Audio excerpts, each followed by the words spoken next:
Jangan lupa subscribe, like dan klik tanda lonceng agar selalu mendapat recommended terbaru lainnya.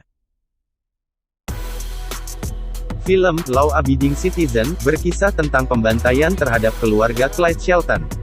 Istri dan anaknya dibunuh secara sadis. Dua pelaku pembunuhan itu, Clarence Darby dan Rupert Ames, akhirnya dibawa ke meja hijau. Darby adalah pelaku utama yang menikam pisau ke tubuh korban dan Ames berperan sebagai medepleger turut serta. Kasus ini ditangani oleh jaksa penuntut umum yang sedang naik daun, Nick Rice, yang diperankan oleh aktor Jamie Foxx. Rice kesulitan untuk mendapat bukti yang kuat untuk menjerat kedua pelaku tersebut dalam menangani kasus ini. Rice pun terpaksa melakukan bargaining dengan salah seorang terdakwa, Darby. Berkas perkara Darby dan Ames memang dipisah dalam persidangan. Darby didaulat menjadi saksi mahkota dalam berkas perkara Ames. Alhasil, Ames dijatuhi vonis hukuman mati. Sedangkan Darby hanya divonis 5 tahun penjara. Dalam sebuah penanganan perkara, penggunaan saksi mahkota memang kerap dilakukan. Bila ada dua terdakwa atau lebih yang melakukan pembunuhan, berkas perkaranya dipisah dalam persidangan. Tujuannya agar masing-masing terdakwa diadu untuk memberikan kesaksian yang memberatkan satu sama lain. Inilah yang disebut sebagai saksi mahkota. Praktik ini diikuti dengan plea bargain, yakni jaksa memberi tuntutan hukuman yang ringan bagi terdakwa yang berperan sebagai saksi mahkota. Praktik plea bargain memang sangat dikenal dalam criminal justice system di Amerika Serikat. Clyde diperankan oleh aktor Gerard Butler tentu saja kecewa berat dengan hasil sidang pengadilan. Pasalnya, ia melihat dengan jelas bagaimana Darby menikam istri dan anaknya hingga tewas. Namun, hukuman yang diterima Darby hanya 5 tahun penjara. Ia juga sangat kecewa dengan tindakan Rice karena sudah berulang kali diingatkan agar tidak melakukan bargaining dengan terdakwa. Namun, Rice justru memberi alasan yang membuat miris dunia peradilan. Beginilah sistem hukum dan peradilan kita bekerja, ujar Rice. Ia beralasan, bila bargaining tidak dilakukan maka dua terdakwa justru akan divonis bebas. Meski Clyde yakin Darby melakukan pembunuhan, tetapi bukti-bukti yang ada tidak cukup kuat untuk membuktikan itu. Clyde harus menerima kenyataan bahwa hukum adalah pembuktian di ruang sidang. Film ini semakin seru saat mengambil latar kejadian 10 tahun setelah penjatuhan vonis tersebut. Clyde mulai merancang sebuah peradilan jalanan sebagai ajang balas dendam.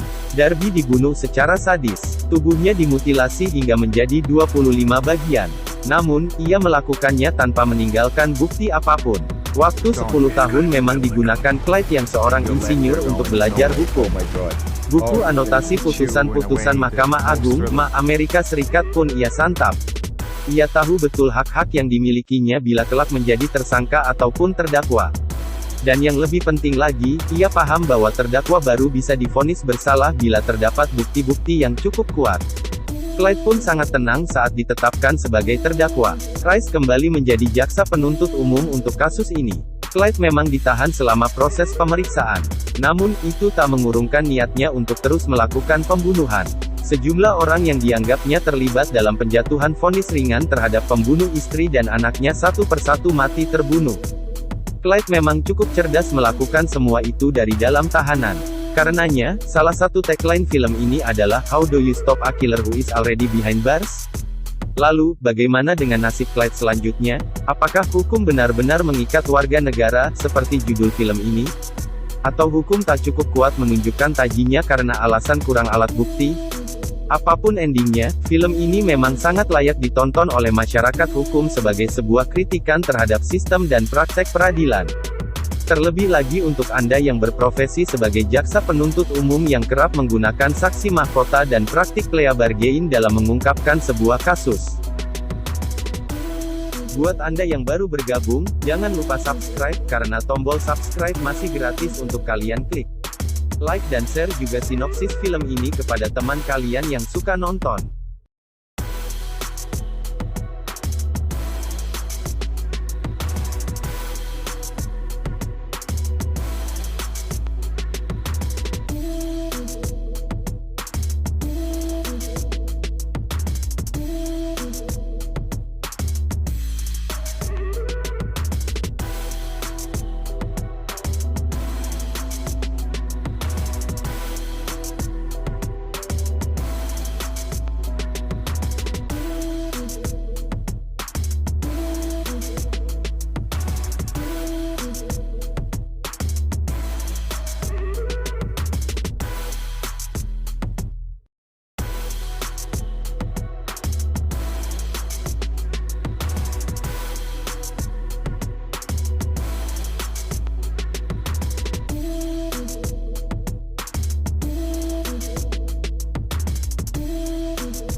Atas tindakannya mempermalukan hakim, persidangan pun dihentikan dan Clyde dinyatakan bersalah dalam kasus terbunuhnya Ames dan Dark.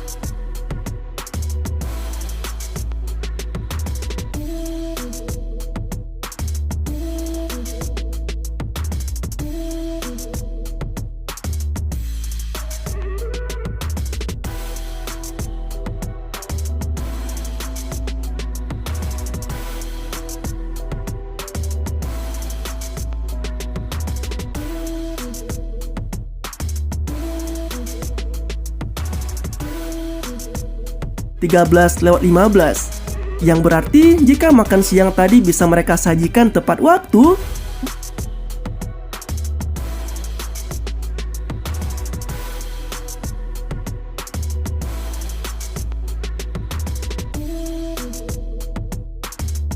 dalam membunuh target mereka hanya dengan membuatkannya dasi yang berisi serat karbon.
Bahkan Clyde tanpa ragu melakukan panggilan dari ponselnya, yang merupakan pemicu ledakan dari bom yang sempat dipasangnya di